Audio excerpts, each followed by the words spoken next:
Bismillahirrahmanirrahim. Assalamualaikum warahmatullahi wabarakatuh.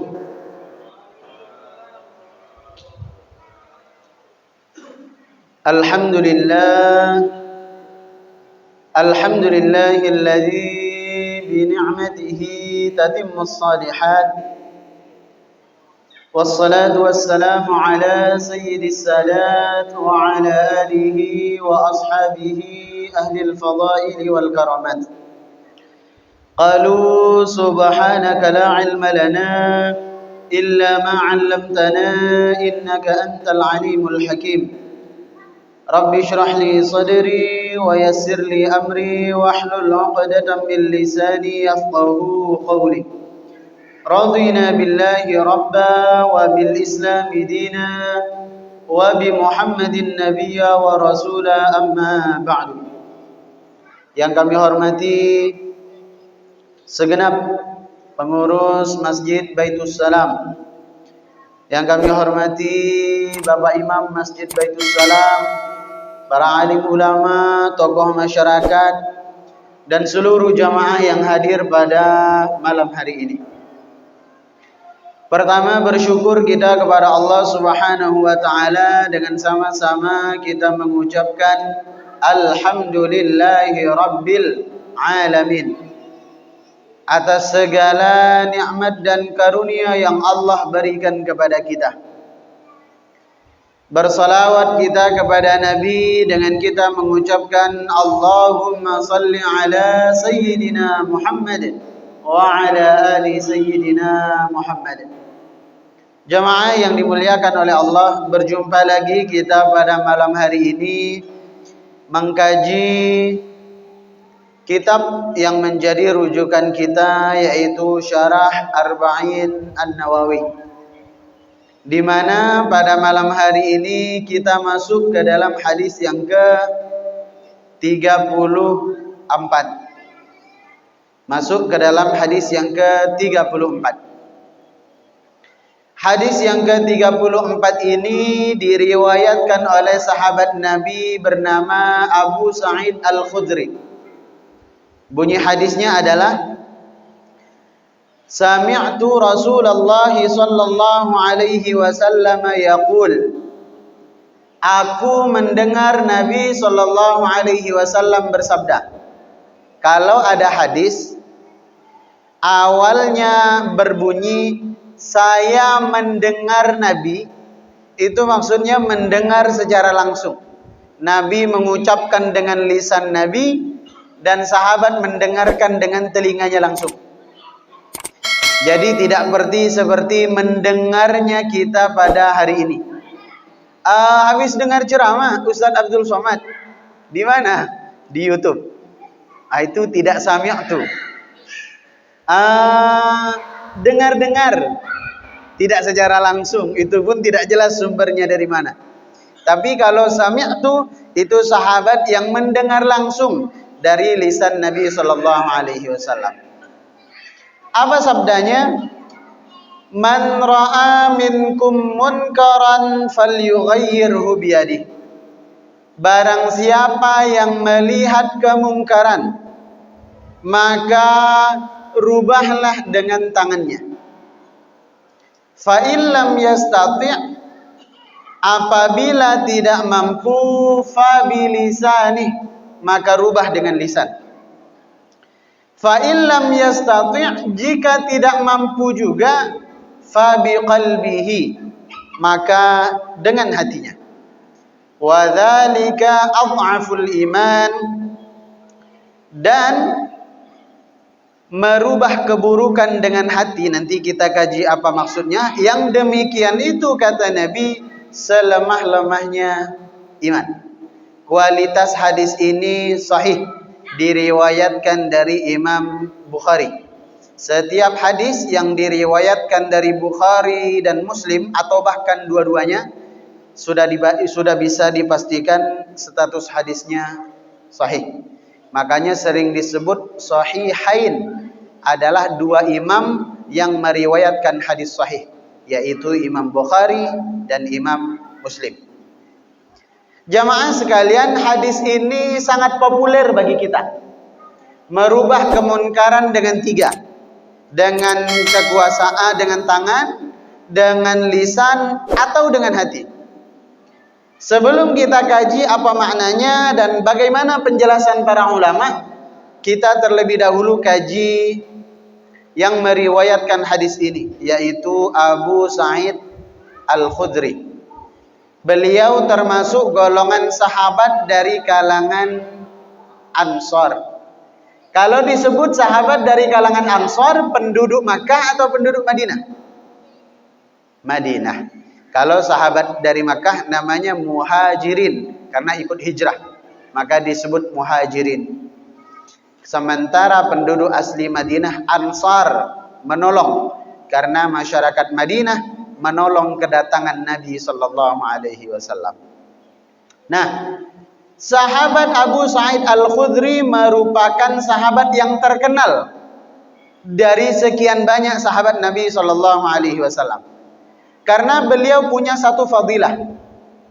Fadilah itu karunia dari Allah yang tidak Allah beri kepada sembarang orang. Fadilah yang Allah beri kepada Abu Sa'id Al-Khudri adalah beliau diberi kemampuan oleh Allah untuk menjadi perantara kesembuhan dengan membaca ayat suci Al-Quran. Yang kita sebut hari ini ruqyah. Jadi membaca ayat suci Al-Quran, dan dengan keberkahan itu Allah berikan kesembuhan. Tapi dahsyatnya kalau hari ini kan ruqyah hanya yang bersifat non medis saja. Misalnya kesurupan lah, kemudian terkena sihir lah, di ruqyah. Tapi kalau Abu Sa'id Al-Khudri, bahkan penyakit medis pun melalui beliau diberikan keutamaan oleh Allah, bisa sembuh dengan bacaan Al-Quran. Bahkan banyak di antara sahabat yang ketika digigit binatang yang berbisa, dibacakan Al-Fatihah oleh Abu Sa'id Al-Khudri, sembuh. Digigit kalajengking misalnya, dibacakan Al-Fatihah, sembuh. Jadi memang sedari dulu jamaah sekalian, pengobatan menggunakan ayat suci Al-Quran itu sudah ada. Tapi dengan catatan menggunakan ayat suci Al-Quran ya. Bukan seperti yang viral sekarang, wesi. Itu. Itu udah indak jaleh itu. Jamaah sekalian, menggunakan ayat suci Al-Quran. Bahkan ada satu peristiwa yang masyhur tentang Abu Sa'id Al-Khudri. Jadi beliau itu sepanjang hidupnya ekonominya rendah, kekurangan. Suatu ketika beliau tidak ada lagi yang hendak dimakan di keluarganya. Kemudian istrinya memberikan nasihat, "Bang, udahlah, cobalah telusuri rumah-rumah orang yang kaya sekitar kita dan kita pinjam duitnya." Bukan minta, kita pinjam duitnya untuk kita biaya makan hari ini. Kelilinglah Abu Sa'id Al-Khudri sampai di rumah satu orang yang kaya. Dan Abu Sa'id Al-Khudri hendak meminjam uang, bukannya diberi pinjaman, tapi justru dicemooh. Abu Sa'id Al-Khudri, kalau engkau pinjam uang ke saya, macam mana engkau nak balikkan itu kepada saya? Kamu saja tidak bekerja. Kamu saja tidak punya penghasilan. Akhirnya Abu Sa'id Al-Khudri pulang.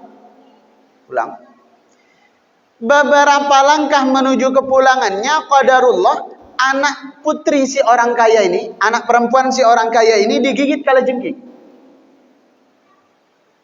Yang mana kalajengking di kota Arab itu dahsyat. Bisanya lebih dahsyat. Makanya di zaman Nabi salah satu hewan yang harus dibunuh adalah kalajengking karena membahayakan. Nah, suatu ketika si putri ini digigit kalajengking dan mendatangkan tabib, namanya juga orang kaya, bukan cuma satu tabib, banyak tabib didatangkan untuk mengobati anaknya. Semua tabib itu bersuara, orang kaya, bahwa tidak ada yang kita memiliki kemampuan untuk menyembuhkan dari sengatan kalajengking. Hanya ada satu di tempat kita, di negeri kita nih, namanya Abu Sa'id Al-Khudri. Mendengar kata-kata itu, langsung si orang kaya ini keluar rumah bergegas memanggil Abu Sa'id Al-Khudri yang tadi sudah diusir. Tapi namanya Abu Sa'id Al-Khudri baru saja ditolak, baru saja diusir, baru saja mau meminjam uang tak diberikan. Tetapi begitu orang tersebut butuh, ditolongnya dengan penuh sukarela. Andai kita yang dibegitukan, kita nak pinjam uang, Rul pinjam uang lah Rul, tak dikasih kita kan. Ternyata dia sakit, datanglah ke rumah Pak Ustadz Ruqyah, mampus lah. Kalau kita kan begitu kan, karena hati barangkali belum bersih, niat menolong orang belum ikhlas. Tetapi Abu Sa'id Al-Khudri datang tergesa-gesa, dan dengan fadilah yang diberikan oleh Allah Subhanahu wa taala, beliau membaca suratul Fatihah. Seketika keluar bisa itu dari kaki seorang perempuan yang digigit kalajengking tadi. Sembuh. Ini dahsyat. Tapi jangan pula nanti kita praktekkan ya. Nanti begitu disengat hewan berbisa, oh kata kajian hadis kemarin baca Al-Fatihah. Ah, jangan. Sempat yang menggigit ular terlewat. Ini maksudnya yang membaca Abu Sa'id Al-Khudri yang memang dekat dengan Allah. Makanya pernah kami dapat cerita begini. Ustaz, kami pernah belajar ruqyah di YouTube. Belajar ruqyah di YouTube pula. Jadi kami diajarkan apa step by stepnya. Kemudian ayat apa yang dibaca kami sudah hafalkan semua.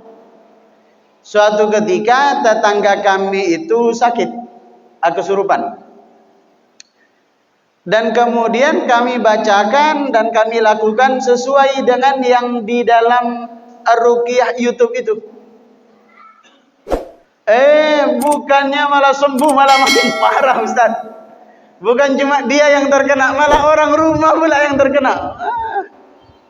Ini maksudnya bahwa barangkali bacaannya sama, tapi yang membaca beda.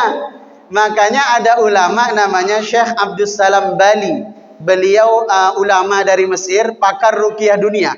Beliau kalau mengobati orang yang sakit, misalnya kesurupan nih, kesurupan massal, beliau keluar dari mobil saja, sembuh itu yang sakit.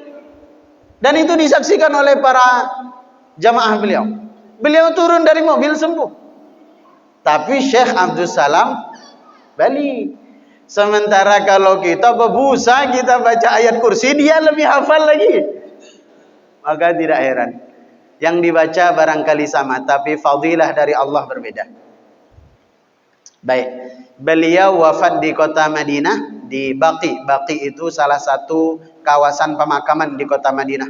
Banyak sahabat-sahabat Nabi yang dimakamkan di sana, termasuk keluarga Nabi, istri Nabi juga dimakamkan di Baqi. Beliau wafat tahun 73 Hijrah. Sudah, ini sedikit tentang Abu Sa'id Al-Khudri. Sekarang kita menjelaskan hadis. Sebagaimana tadi yang sudah disebutkan di awal, bahwa hadis ini sangat familiar kita dengar. Kalau kita melihat kemungkaran, maka kita mesti merubahnya dengan tangan kalau mampu. Kalau tak mampu dengan lisan. Kalau tak mampu dengan hati. Dari hadis ini jamaah sekalian, pelajaran pertama yang bisa kita ambil bahwa hukum mencegah kemungkaran itu wajib. Hukum mencegah kemungkaran itu bukan sunnah. Kalau urutan fikihnya wajib, sunnah muakkadah, sunnah, mubah, makruh, haram. Mencegah kepada kemungkaran, mencegah kemaksiatan agar jangan sampai terjadi dan agar tidak selalu terjadi, itu hukumnya wajib. Makanya kita menjadi umat terbaik sepanjang zaman, salah satunya adalah karena kita mempunyai satu tugas yang mulia, kata Allah. Ta'muruna bil ma'ruf wa tanhauna 'anil munkar. Karena kita punya kapasitas untuk mengajak kepada kebaikan dan mencegah kepada kemungkaran. Fokus hadis ini adalah mencegah kemungkaran. Itu wajib. Kalau ada di antara kita jamaah yang mengatakan begini, untuk apa kita urus maksiat orang? Kita sendiri saja belum sempurna. Misal di perumahan kita nih, ada yang melakukan satu kemaksiatan, kemudian yang lain tidak mengingatkan, tidak mencegah kemaksiatan itu dengan dalih, ini kan urusan sendiri-sendiri, ini kan privasi orang. Kalau dia tinggal satu rumah bukan mahram, itu bukan urusan kita, dia akan ngontrak, dia akan ngekos misalnya, bukan tanggung jawab kita. Misalnya terjadi perjudian di sini, itu bukan urusan kita lah, tak perlu kita ngerecokin urusan orang lain. Tidak boleh. Dalam agama Islam mencegah kemungkaran itu wajib hukumnya. Kenapa wajib? Karena dampak dari kemungkaran itu, kalau nanti Allah turunkan azab dan bencana, tidak hanya menimpa pelaku, tetapi juga menimpa orang-orang yang ada di sekitar pelaku, termasuk kita. Nabi SAW pernah, jadi beliau naik perahu dengan beberapa sahabat. Ternyata di dalam perahu itu ada orang munafik. Karena orang munafik ini nampaknya dia beriman padahal tidak. Nampaknya dia cinta kepada Rasulullah padahal ingin mencelakakan. Ketika naik perahu di tengah laut itu, ternyata si munafik ini hendak membocorkan perahu Nabi SAW. Dimarah oleh Nabi, jangan engkau bocorkan ini, jangan engkau rusak perahu ini. Kemudian sahabat bertanya, kenapa Nabi? Kemudian Nabi menjawab, kalau kamu membocorkan perahu ini, dan kemudian yang tenggelam tidak hanya kamu, tetapi juga kita semua yang ada di dalam perahu ini, maka hadis ini menjadi acuan bahwa ketika terjadi satu kemaksiatan di lingkungan kita, di sekitar kita, terjadi pada orang-orang terdekat kita, dan kita tidak berusaha mencegah, kelak ketika Allah turunkan satu musibah akibat satu kemaksiatan itu, kita juga terkena imbasnya. Maka jamaah yang dimuliakan oleh Allah Subhanahu wa taala, wajib sebagaimana wajibnya kita mengerjakan perintah Allah, salat, puasa, zakat, haji, umrah, ternyata juga mencegah kepada kemunkaran wajib. Muncul soal berikutnya. Tingkat kewajibannya itu seperti apa? Dan bagaimana tahapan-tahapannya? Maka kata Nabi, tahapan yang pertama adalah kalau kita melihat ro'a, itu melihat dengan mata kepala. Makanya ada satu perbuatan, kalau kita memamerkan kebaikan kita agar dilihat oleh orang lain, bahasa Arabnya riya, berasal dari kata ro'a. Ro'a itu melihat. Untuk menentukan satu Ramadan dan satu Syawal ada metode namanya ru'yah, ru'yatul hilal. Ru'yah itu melihat, hilal itu bulan. Berasal dari kata ro'a. Maka kata Nabi, siapa di antara kita yang melihat, bukan menduga ya, melihat, memang betul-betul kemaksiatan itu terjadi. Kalau hanya dugaan, jangan. Kalau hanya dugaan, jangan. Ini betul-betul melihat. Kalau kita melihat kemaksiatan itu terjadi dengan kepala mata kita sendiri, maka kita berkewajiban merubah. Dengan cara apa? Yang pertama, biyadihi. Yadun itu maknanya tangan. Maka ulama mengartikan hadis ini menjadi dua. Bisa diartikan merubah dengan tangan secara maknawi, secara fisik ya tangan. Misal dalam rumah tangga saja, misal kita suami, kemudian istri lalai sholat, kita ingatkan sekali, bun, ayo kita sholat, kita udah ajak, disindir sudah, bun, enak ya, istrinya bapak itu rajin sekali melaksanakan sholat, udah disinggung, nggak peka juga, udah kita ngegas, tak sadar juga, maka merubah kemaksiatan itu dengan tangan boleh. Tapi kata Nabi, kalaupun harus memukul, tidak boleh kepala. Jadi nggak boleh kita gampar, tidak boleh. Dan yang kedua, kalaupun harus menggunakan tangan, jangan sampai membekas. Kenapa tidak boleh membekas? Di zaman Nabi alasannya satu, agar pukulan yang membekas itu menunjukkan dan menjadi indikasi sakitnya pukulan kita. Misal kita cubit misalnya. Kalau cubitan itu kencang, keras, membekas dia. Tapi kalau tidak membekas. Maka tidak boleh dengan maksud menyakiti sampai pukulan itu membekas. Itu di zaman Nabi. Kalau zaman sekarang ada alasan yang kedua. Kenapa nggak boleh membekas? Takut divisum. Terkena KDRT. Maka jamaah sekalian, merubah kemungkaran dengan tangan secara fisik bisa. Tapi tangan secara fisik ini terbatas. Hanya sebatas rumah tangga saja. Misal kita dalam tingkatan yang lebih tinggi lagi kita nggak bisa. Misal ada jamaah yang melakukan kemungkaran, kita pukul. Nggak bisa sembarang. Maka ulama mengartikan biyadihi di sini adalah bukan hanya tangan, tapi kekuasaan. Kekuasaan tertinggi di negeri kita apa? Kekuasaan tertinggi presiden. Ingat ya, bukan mantan presiden, tapi presiden. Nah, kalau kita menjadi presiden, tidak bisa kita mencegah kemungkaran dengan lisan. Loh, kata Nabi kan dengan lisan bisa. Dengan lisan itu dengan cara yang kedua. Kalau nggak bisa dengan kekuasaan. Maka kalau kita punya power, punya kebijakan, pemangku jabatan, mesti kita membuat aturan dan kebijakan. Tidak boleh misalnya kita punya kekuasaan, kemudian saya himbau kepada seluruh rakyat untuk tidak berperilaku korupsi. Jangan dihimbau, bikin satu peraturan. Saya menghimbau kepada hacker untuk tidak mencuri data. Jangan dihimbau, karena punya kekuasaan. Misalnya Pak RT di lingkungan kita, kan itu kekuasaan kan? Pak RT misalnya, atau Pak RW. Di lingkungan kita ini ada kemaksiatan. Oh Pak Ustadz, dahsyat. Di lingkungan kami ini ada tempat saung. Itu kalau malam Pak Ustadz, segala macam minuman keras ada di situ. Lengkap dengan judinya juga. Kemudian kita sebagai Pak RT, Pak RW, dosa kalau kita nggak melakukan tindakan untuk mencegah kemaksiatan itu.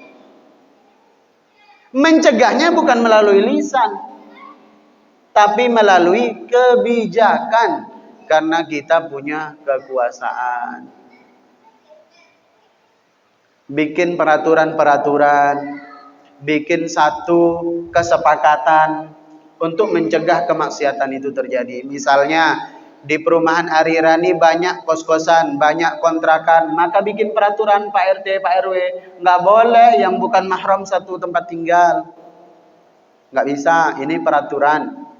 Ini cara mencegah kemaksiatan. Cara mencegah kemunkaran. Kalau ada sesuatu yang sekiranya menyimpang, ada minuman keras, ada berjudi, segala macam, bikin satu kebijakan, satu peraturan juga. Karena kalau tidak, kita terkena imbas dosanya. Kekuasaan. Tapi masalahnya, tidak setiap kita punya kekuasaan. Termasuk yang berbicara di depan ini karena tidak punya kekuasaan. Kalau punya kekuasaan tinggal teken tanda tangan, sah RUU KUHP, kelar. RUU anti korupsi selesai. RUU anti segala macam lah. Peraturan RT, RW, kebijakan, tinggal tanda tangan. Tapi tidak setiap kita dikaruniai kekuasaan. Maka kata Nabi, fa'il lam yastati', kalau kita tak punya kekuasaan, tak bisa menentukan kebijakan, tak bisa membuat satu peraturan, fabilisanih, maka kita tetap harus berkontribusi mencegah kemaksiatan dengan cara lisan. Seperti yang kita sampaikan pada malam hari ini melalui lisan. Mudah-mudahan yang mendengar di sini, sekiranya di lingkungan kita ada kemaksiatan, jangan tinggal diam. Ini hak asasi, ini urusan sendiri-sendiri. Tidak ada, karena kita tidak masuk surga sendiri dan kita tidak masuk neraka sendiri. Banyak hadis-hadis Nabi yang kemudian masuk surganya seseorang bukan karena banyaknya kebaikan yang dia lakukan, tetapi karena pengaruh baik dari orang lain. Banyak orang yang terjerumus ke dalam neraka bukan karena maksiat dia sendiri, tetapi karena membiarkan kemaksiatan yang terjadi. Maka dulu jamaah, umatnya Nabi Nuh diberi azab apa oleh Allah? Umatnya Nabi Nuh kan berperilaku seks menyimpang. Sebenarnya banyak, pembunuhan iya, banyaklah. Tetapi yang paling mencolok pada umatnya Nabi Nuh adalah LGBT. Diazab oleh Allah dengan diturunkannya hujan. Kalau hujan air enak, apalagi hujan air di kampung, kita bisa tampung, taruh di dalam gentong, taruh di bak mandi untuk makan, untuk minum. Tapi yang terjadi di zaman Nabi Lut itu turun hujan batu. Di zamannya Nabi Lut. Dan yang salah satu diazab oleh Allah, dimusnahkan dan dibinasakan oleh Allah, istrinya Nabi Lut. Muncul pertanyaan, kok bisa istrinya Nabi Lut terkena azab? Karena usut punya usut. Meskipun istri Nabi Lut itu tidak berperilaku seks menyimpang, tidak berperilaku LGBT, tapi diam terhadap orang yang berperilaku seks menyimpang, maka diamnya dia mengakibatkan dia terkena azab dari Allah Subhanahu wa taala. Karena dianggap melakukan kesalahan yang sama dengan mendiamkan dan membiarkan kemunkaran terus terjadi. Maka bikin satu peraturan. Misalnya kita pemerintah daerah harus bikin peraturan di mana miras nggak bisa dijual bebas. Kalaulah ada umat-umat tertentu, agama-agama tertentu yang membolehkan, silahkan. Tetapi jangan diperjual bebas. Ini di toko-toko depan rumah kita pun ada. Misalnya tempat-tempat yang berbau kemaksiatan, jangan mudah diberikan izin. Ini salah satu mencegah kemaksiatan dengan kekuasaan. Tak bisa kekuasaan dengan lisan, cara mengingatkan, menasihati, menegur. Tak bisa juga karena banyak di antara kita yang mencegah kemungkaran itu lebih payah, lebih susah daripada mengajak kepada kebaikan. Kalau mengajak kepada kebaikan itu gampang. Setidak-tidaknya seburuk-buruknya resiko mengajak kebaikan adalah ditolak, itu saja. Tapi kalau mencegah kepada kemungkaran kadang-kadang diancam, dimusuhi dan segala macam. Maka mencegah kepada kemungkaran ini salah satu ibadah yang paling besar keutamaannya di hadapan Allah karena berbanding dengan resiko yang besar.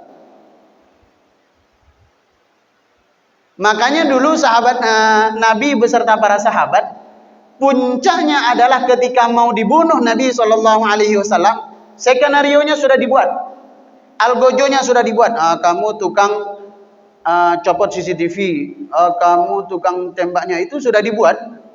Itu karena Nabi terlalu, ini Nabi ya, ini karena Nabi terlalu frontal dalam mencegah kemunkaran. Jangan sampai di Mekah itu larut terhadap kemaksiatan yang terus terjadi. Makanya Nabi, kalau gitu ini meresahkan, ini bunuh saja. Maka kemudian muncul perintah dari Allah hijrah ke Madinah. Maka besar resikonya. Maka hanya orang-orang yang terpilih, yang punya kekuasaan dan memanfaatkan kekuasaannya untuk mencegah kepada kemungkaran. Yang punya lisan mencegah dengan nasihatnya, dengan petuah-petuahnya, dengan saran-saran kritik dan masukannya, mencegah kemaksiatan. Tapi kalau juga tidak bisa mengingat resiko yang sangat besar, kata Nabi, fa biqalbihi, maka dengan hati. Maksudnya mencegah kemungkaran dengan hati itu maksudnya dua. Yang pertama kata para ulama, mendoakan. Ya Allah, mudah-mudahan si fulan segera taubat. Ya Allah, mudah-mudahan si fulanah segera berhenti dari kemaksiatannya. Ya Allah, mudah-mudahan istri kami diberi hidayah. Ya Allah, mudah-mudahan suami kami diberikan petunjuk sehingga berhenti dari kemaksiatannya. Dengan hati itu makna pertama doa. Yang kedua, membenci kemaksiatan itu sendiri. Karena banyak orang yang sudahlah tak mencegah kemungkaran dengan kekuasaan, tak mencegah kemungkaran dengan lisan, bukan membenci kemungkaran, malah justru mendukung kemungkaran. LGBT kan hak asasi manusia. Bahkan beberapa bulan yang lalu sempat viral mahasiswa yang memperkenalkan di depan rektornya di depan dosen-dosennya bahwa gendernya apa? Netral. Sejak kapan ada gender netral? Gender itu kalau nggak laki-laki perempuan. Lah ini netral. Berarti laki-laki oke, perempuan positif negatif. Listrik aja konslet loh. Ini bisa netral pula. Maka tak bisa. Kalau ada orang yang mengatakan sudahlah tidak mencegah kemunkaran dengan kebijakan, nggak mencegah kemunkaran dengan dengan lisannya, dia pula yang mendukung kemungkaran itu. Nggak apa-apa kalau mantan narapidana koruptor mencalonkan kembali, nggak apa-apa. Menurut saya sih nggak apa-apa ya. Sudahlah tidak mencegah kemunkaran, rela pula terhadap kemunkaran yang terjadi. Maka kata Nabi, membenci kemunkaran itu dengan hati itu selemah-lemahnya iman. Maka dipastikan hati yang tidak membenci kepada kemaksiatan hilang keimanannya. Hati yang setuju terhadap kemaksiatan hilang keimanannya. Hati yang rela terhadap kemaksiatan terus terjadi di lingkungannya hilang keimanannya. Karena mencegah kemungkaran dengan hati itu level keimanan yang paling rendah. Maka jamaah yang dimuliakan oleh Allah. Dan yang paling penting lagi begini, ini sudah mau masuk waktu Isya. Lewat 15 hari ini ya. Oh 12. Kita tambah sedikit. Mencegah kepada kemungkaran itu juga butuh ilmu.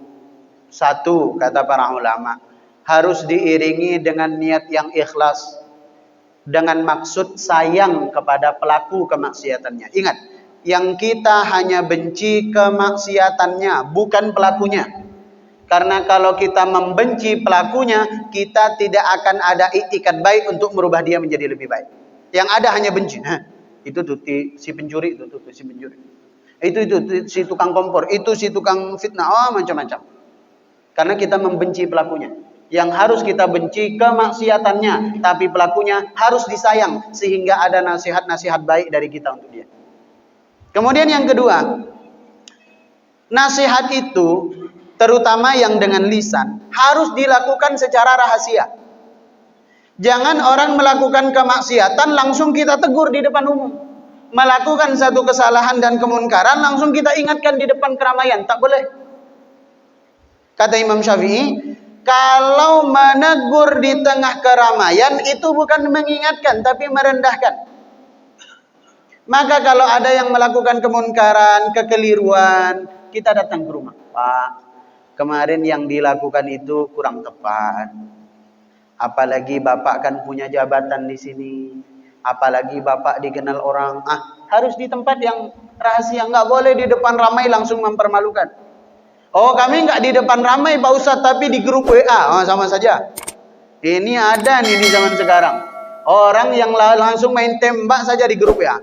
Misal ada salah seorang jamaah yang ngepost sesuatu yang tak betul misalnya. Wah, langsung kata-kata tajam dia. Oh, kau ini sesat, dosa, maksiat, segala macam. Nggak boleh. Maka kita japri supaya tidak rendah harga dirinya, supaya tidak jatuh kehormatannya. Kita japri, Pak, dihapus saja itu yang di grup, itu tak elok.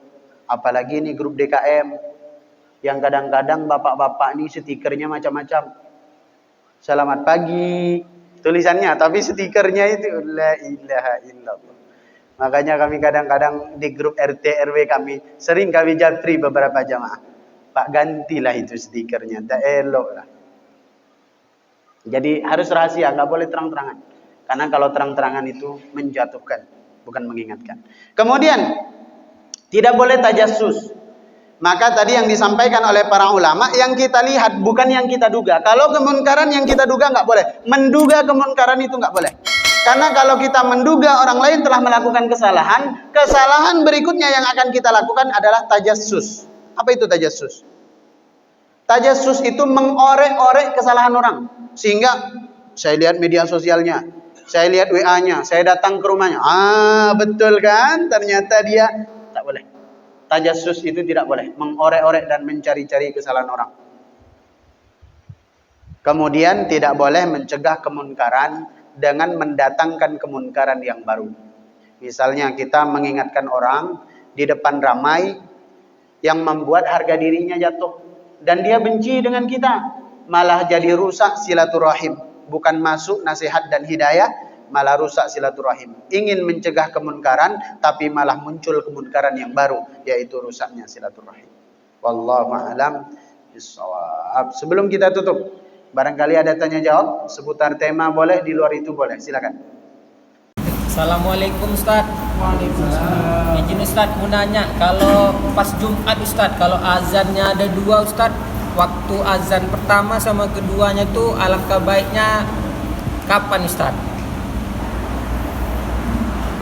Terus semisal kita pengen menghimbau jemaah Ustaz, khotib sudah naik mimbar tapi ada jemaah yang baru datang tapi masih sholat sunnah, itu gimana Ustaz? Sedangkan khutbah Jumat kan masuk rukun sholat Ustaz. Kasih Ustaz. Pertama begini, kapan letak adzan Jumat kalau terdapat dua adzan? Menurut pendapat yang masyhur, adzan yang pertama itu ketika sudah masuk waktu sholat. Ini pendapat pertama. Ketika masuk waktu sholat, misal zuhur jam 12, maka adzan pertama jam 12. Adzan yang kedua adalah ketika nanti menjelang khatib naik, setelah khatib naik mimbar mengucapkan salam, kemudian ada adzan yang kedua. Ada ulama yang kedua yang mengatakan bahwa adzan Jumat itu kenapa dua kali, asal usulnya adalah adzan yang pertama itu untuk memanggil jamaah yang masih berada di rumah, masih berada di pasar kota Madinah pada waktu itu, dipanggillah dengan adzan yang pertama, bukan menunjukkan waktu sholat, tetapi untuk bersegera datang ke masjid. Sebab ada rukun yang tak boleh ditinggal seperti tadi yang dijelaskan, yaitu mendengarkan khutbah. Maka mesti lebih awal. Kemudian tentang pertanyaan yang kedua. Apa tadi ya? Sholat. Ya. Sepakat para ulama, kalau kita dihadapkan dengan perkara wajib dan sunnah, mana yang mesti kita dahulukan? Wajib. Saya kasih contoh sederhana. Misalnya kita baru sholat sunnah qabliyah isya, contohnya. Ini kita telat datang ke masjid, nggak lihat ini. Kan di sini sudah ada timernya. Mestinya kita peka. Kalau nggak sampai 1 menit, bentar lagi iqamah, jangan kita nak sholat sunnah. Kasihan jamaah yang sudah standby dari tadi. Itu pentingnya kebijaksanaan dalam kita berjamaah. Tapi misal nggak lihat nih, misal saking ingin sholat qabliyah, salat Allahu Akbar, baru takbir ternyata iqamah. Lanjut sholat atau batalkan sholat? Batalkan sholat. Karena sholatnya dia sunnah dan yang dikejar adalah sholat wajib. Nah, sama kasusnya seperti itu. Sholat yang dia lakukan mungkin tahiyat atau ada yang berpendapat juga qabliyah Jumat. Apapun sholat yang dia lakukan hukumnya sunnah. Sementara mendengarkan khutbah wajib. Makanya sebelum khatib menyampaikan khutbah sudah dihimbau oleh Bilal. Tapi himbauannya pakai bahasa Arab masalahnya. Ansitu wasma'u wa ati'u rahimakumullah. Ansitu, diam. Wasma'u, dengarkan. Wa ati'u, patuhi. Rahimakumullah, niscaya akan datang rahmat Allah. Jadi mendengarkan khutbah Jumat itu wajib hukumnya. Bahkan sepakat ulama mengatakan berdosa sholat Jumatnya kalau kita tidak mendengarkan khutbah. Mungkin karena kita tidur, mungkin karena kita main handphone, termasuk kegiatan-kegiatan yang lain. Misalnya ada di emperan masjid, sebelum iqamah belum juga masuk ke dalam masjid, ngobrol kanan kiri, merokok dan segala macam. Berdosa. Wallahu a'lam bishawab. Silakan, ada pertanyaan lagi?